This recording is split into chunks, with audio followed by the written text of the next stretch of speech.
और राम मंदिर ट्रस्ट के सचिव चंपत राय इस वक्त एक प्रेस कॉन्फ्रेंस कर रहे हैं, सीधे वहां चलते हैं। वो कल आ गए थे तो मैंने आपसे निवेदन किया, आप भी पधारें। यहाँ अनेक संत आ गए हैं। हमारे ट्रस्टी युग पुरुष परमानंद जी महाराज पधार चुके हैं। विश्व हिंदू परिषद के हमारे प्रबंध समिति के सदस्य दिनेश चंद जी भी हैं। हरिद्वार से भी अखाड़ों के अनेक महंत आ गए हैं। कल शाम तक सभी लोग आ जाएंगे। राष्ट्रीय स्वयंसेवक संघ के सरसंघ चालक मोहन राव भागवत, सरकारेवा सुरेश भैया जोशी और अन्य पदाधिकारी भी कल रात्रि तक आ जाएंगे। हमने इस आयोजन में भारतवर्ष की लगभग 36 आध्यात्मिक परंपराओं के 135 संतों को निमंत्रण भेजा है।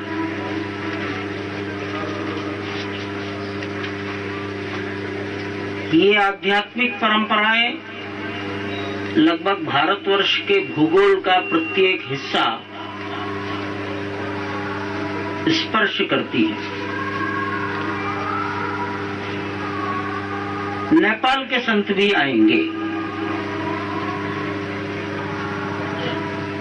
जनकपुर का बिहार से, उत्तर प्रदेश से, अयोध्या से रिश्ता है। जानकी जी जनकपुर की थी, वहां के जानकी मंदिर के महंत जी आएंगे।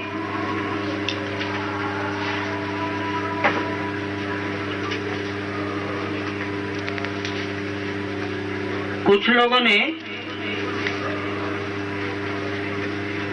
शायद मन में कोई पूर्वाग्रह रहा होगा।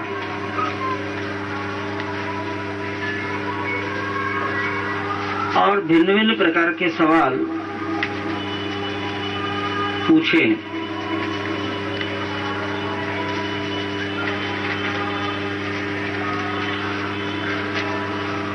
मैं यही कहूंगा कि हमने संतों को बुलाया है। कुछ लोग संतों को ही दलित कहते हैं। संत भी अपने को दलित नहीं मानते। साधु बने तो भगवान का जो भक्त है वो भगवान का ही भक्ति करता है। लेकिन तो भी अनेक लोग साधुओं को दलित कहते हैं। तो जिन्हें आप और समाज के ऐसे बुद्धिमान लोग दलित कहते हैं, परंतु वो साधु हो गए, ऐसे भी अनेक लोग आ रहे हैं। मेरे एक वाक्य को ही समझिए, भारत की भूगोल का प्रत्येक हिस्सा यहाँ होगा। लगभग संत महात्मा मिलाकर 250 व्यक्ति कुल होंगे।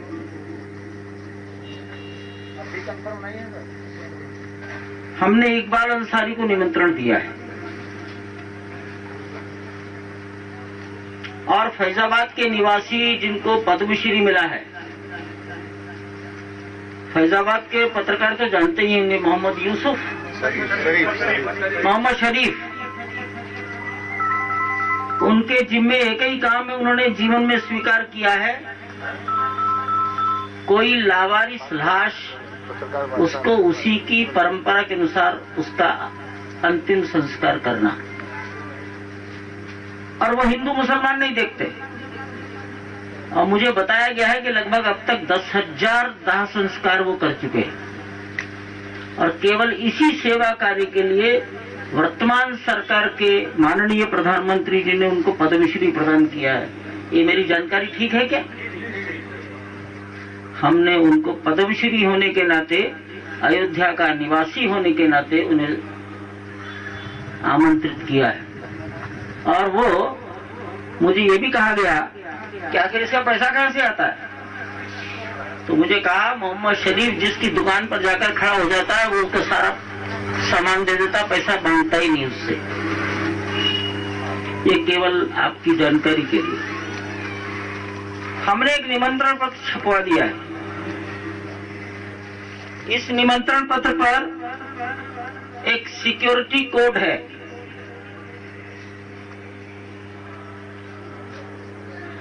यह सिक्योरिटी कोड केवल एक बार ही काम करेगा। इस पत्र को लेकर कोई व्यक्ति प्रवेश किया,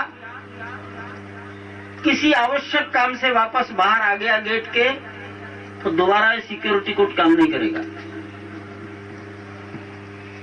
आप सभी लोग जानते हैं कि जहां राष्ट्रपति प्रधानमंत्री होते हैं, दिल्ली के पत्रकार सब जानते हैं, उस कैंपस में कोई भी इलेक्ट्रॉनिक उपकरण की अनुमति नहीं होती, किसी भी प्रकार के बैग की अनुमति नहीं होती। यहां भी ऐसा होगा। परिसर में मोबाइल नहीं, अन्य कोई इलेक्ट्रॉनिक उपकरण नहीं, कैमरा नहीं। ये कार्ड एक व्यक्ति के लिए है, दो के लिए नहीं है। जिसका नाम कार्ड पर होगा वही व्यक्ति जा पाएगा। और इसलिए हर एक कार्ड पर नंबर है, उसी नंबर की लिस्ट पुलिस को गेट पर दी जाएगी। नंबर और नाम क्रॉस चेक होगा।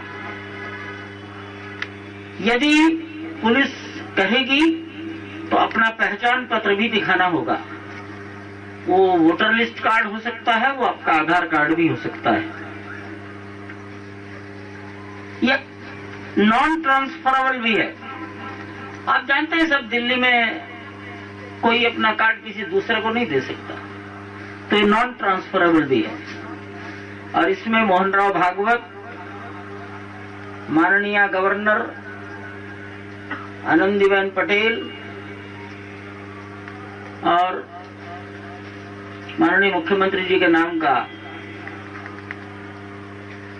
अंकन किया गया है, उसको छापा गया है। ये कार्ड आज अयोध्या में वितरण होना शुरू हो गए। अयोध्या में उन लोगों को पहले दे रहे हैं जिनका निवास अयोध्या में ही है।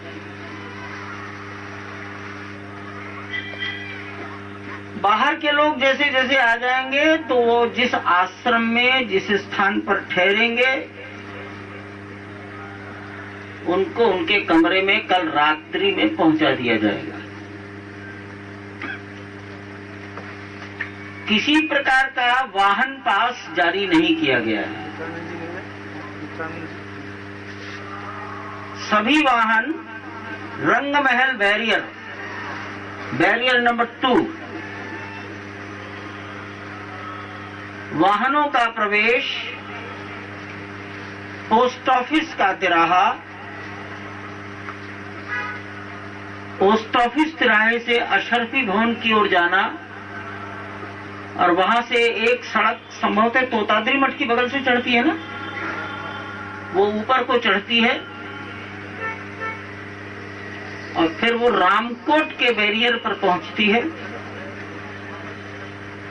उसके बाद अगला बैरियर क्रॉसिंग नंबर 2 कहलाता है, उसको रंगमहल बैरियर भी कहते हैं। वहां तक सभी गाड़ी जा पाएंगी। संतों को या निमंत्रितों को वहीं उतरना होगा। गाड़ी उसके आगे अमावा मंदिर के मैदान में पार्किंग हो जाएगी और संत रंगमहल आश्रम के सामने से होते हुए कार्यक्रम स्थल पर प्रवेश कर जाएगा। जो लोग यहाँ के हैं वो जानते हैं कि दूरी अधिक से अधिक 250 गज, 200-250 कदम, 200-250 कदम से ज्यादा नहीं। ये एक सामान्य बात है। प्रधानमंत्री के आगमन के 2 घंटे पहले तक सबको पहुंचना होगा। प्रधानमंत्री परिसर में पहुंचेंगे उससे 2 घंटे पहले प्रवेश बंद करेगी सुरक्षा कर्मी। हम सबसे निवेदन करेंगे कि आप लोग भी हमारी ओर से निवेदन कर दीजिए 10:30 बजे तक प्रवेश प्राप्त कर लें। सभी को पोस्ट ऑफिस चौराहा, तोताद्री मठ की बगल की सड़क से लेकर Ramkot, Rangmahal barrier crossing number 2 तक जाना होगा। वहीं उतरकर प्रवेश होगा। गाड़ी बाद में बाएं हाथ मुड़ते हुए पार्क हो जाएगी अमावा मंदिर के मैदान में।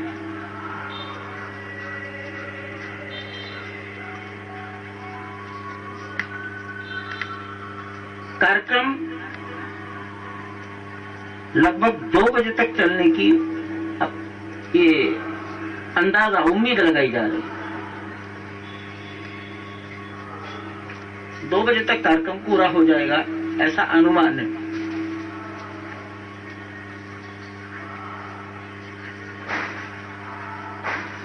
एक और बात भी सुनने में आई और कुछ लोगों को शायद प्रधानमंत्री का इतना भय सताता रहता है कि रात को उनको प्रधानमंत्री दिखाई देते हैं तो उनकी नींद उचक जाती है। और इसलिए ये हरा रंग क्या होता है, हरे रंग के भगवान कपड़े पहनेंगे, इसको भी प्रधानमंत्री से जोड़ दिया। वो हरे रंग से प्रभावित थे कि प्रधानमंत्री के भय से प्रभावित थे, समझ में नहीं आता है। ये विषय प्रधानमंत्री कार्यालय का नहीं है, मुख्यमंत्री से भी इसका संबंध नहीं है और ट्रस्ट का भी इससे कोई संबंध नहीं है। परंपरा से पुजारी जी प्रत्येक दिन किस रंग के कपड़े हों इसका निर्धारण वो करते आ रहे हैं और वो स्थायी तय है उनका। उसमें वो किसी दूसरे से प्रभावित होकर कोई परिवर्तन नहीं करते।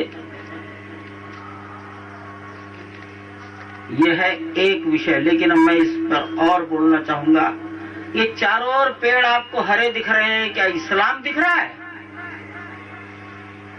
ये हिंदुस्तान की समृद्धि का प्रतीक है। जिस किसान के घर में हरियाली खेत में सूख जाए वो किसान की खेती खत्म। ये समृद्धि का प्रतीक है, ये प्रकृति का रंग है। जब आप रोज घुइयां खाएंगे, आलू खाएंगे, डॉक्टर कहेगा हरी सब्जी खाओ, तो क्या इस्लाम खा रहे हैं आप? ये बेहूदी बातें हैं। रंग के ऊपर चर्चा करना ये बुद्धि की दिवालियापन, ये बुद्धि की विकलांगता का प्रतीक है। हरा रंग हिंदुस्तान की नहीं, सारे संसार में जिनके पार्कों में हरियाली नहीं होती वो अपने मकान की छत पर बाग लगाते हैं। मकान की छतों पर गमले रखकर हरियाली पैदा करने की चेष्टा करते हैं। ये हिंदुस्तान की समृद्धि का प्रतीक है। इसकी चर्चा आपको नहीं बढ़ानी चाहिए। जिनका जन्म हिंदुस्तान की मिट्टी में हुआ है, ऐसे लोगों को ऐसी बेतुकी बातों को आगे नहीं बढ़ाना चाहिए। ये मेरा आपसे निवेदन है। मैंने महाराज जी को पूछा, क्या किसी रंग का कहीं निषेध लिखा है क्या? तो उन्होंने कहा हमको दिखा दे कोई किसी रंग का निषेध भगवान की पूजा में आया हो तो, कि हम भी देखना चाहेंगे उस आदमी के ज्ञान को। मुझको महाराज जी ने कहा कोई निषेध नहीं है, लेकिन इसका अंतिम निर्णय पुजारी करते हैं। हमारे यज्ञ मंडप में सभी रंगों के ध्वज लगते हैं अलग अलग। उसमें हरे रंग का भी ध्वज बड़े सम्मान के साथ लगता है। हरा रंग कोई हमारे लिए निषिद्ध नहीं है और वो किसी अकेले के लिए भी निर्धारित नहीं है।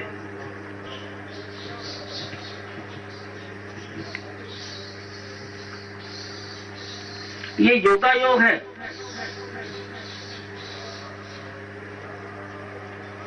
इसमें कोई विचार नहीं हो पाया, लेकिन भगवान ने सूत्र मिला दिए।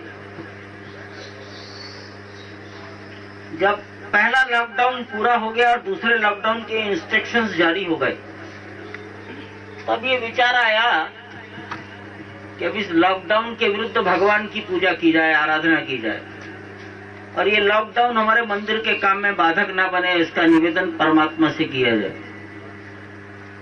यहीं बैठे थे, सामान्य लोग थे, कोई बड़े विद्वान नहीं थे। और फिर 18 अप्रैल से ठीक गर्भगृह पर स्थान देवता की पूजा, वास्तु पूजा और देवताओं का आह्वान प्रारंभ कराया।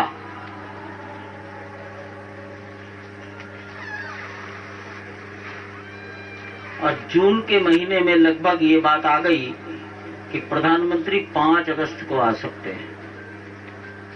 आज 3 अगस्त है। आप सब लोग गणित लगाइए, 18 अप्रैल से गिनना शुरू करिए, आज 108 दिन पूरे होते हैं कि नहीं। ये विधि का विधान है, हमारा विधान नहीं है।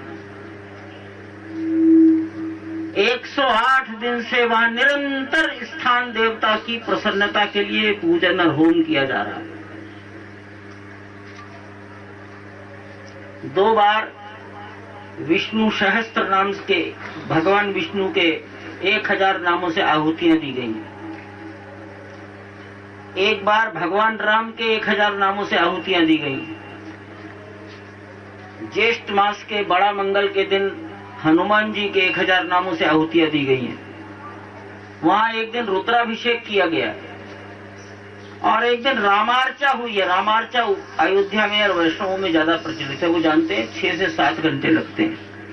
भगवान राम के तमाम भाइयों की, सेवकों की, युद्ध में सहायता करने वालों की पूजा होती है उस दिन। 6 से 7 घंटे लगते हैं। और एक गुप्त नवरात्रि आती है, मैं तो जानता भी नहीं था महाराज। तो गुप्त नवरात्रि पर यहाँ दुर्गा सप्तशती का पारायण हुआ और एक दिन 700 मंत्रों से आहुतियां हुई। आषाढ़ मास में जो एक काल होता है उसे गुप्त नवरात्र कहते हैं। और इस प्रकार 108 दिन पूरे होने के बाद आज वहां गणपति का पूजन प्रारंभ किया है। अथर्वशीर्ष के मंत्रों से 1000 आहुतियां और 9 शिला प्रस्तर उनकी आज पूजा की गई है। छोटे हैं, वो छोटे हैं जो उठाए जा सके, हाथ में पकड़े जा सके।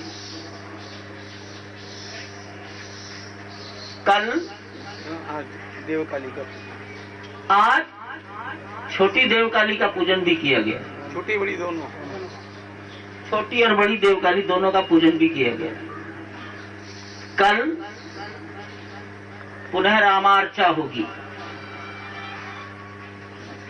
और अयोध्या के पंडित रामानंद दास जी महाराज बड़े विद्वान हैं, वो इस रामार्चा को संपन्न कराएंगे।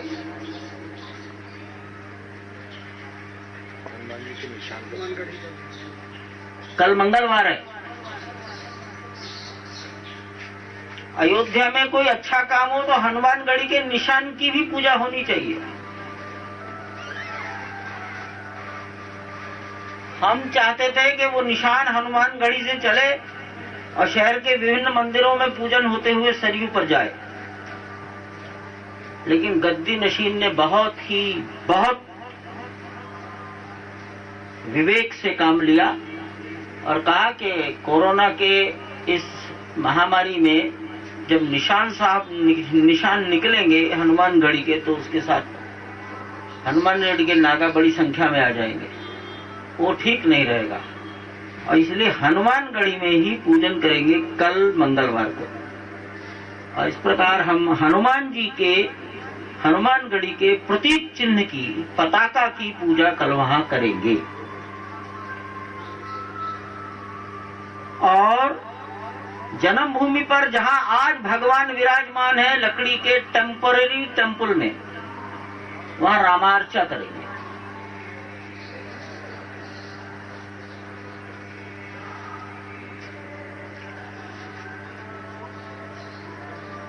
पांच तारीख को जहां मंदिर का गर्भगृह तैयार होना है, उस स्थान का अंग्रेजी में तकनीकी भाषा में कहेंगे कोऑर्डिनेट्स, उत्तर से कितना, दक्षिण से कितना, पूरब से कितना, पश्चिम से कितना दूर, वो सब गणित हो गया है, स्थान का चिन्हांकन हो गया है, वहां पर पूजा होगी। चंपत राय बता रहे थे कि कल और परसों क्या क्या आयोजन होगा, प्रधानमंत्री के आगमन पर क्या प्रोटोकॉल तय किया गया है, सारी बातें उन्होंने बताई। सबसे खास बात यह कि हर आने वाले अतिथि के लिए एक खास सिक्योरिटी कोड दिया गया है, जिसका इस्तेमाल वो एक ही बार कर पाएंगे। अयोध्या में भूमि पूजन से पहले आज गणपति पूजन हुआ। राम मंदिर ट्रस्ट के महासचिव चंपत राय ने जिसका जिक्र किया, उसकी तस्वीरें भी हम आपको दिखाएंगे एक छोटे से ब्रेक के बाद।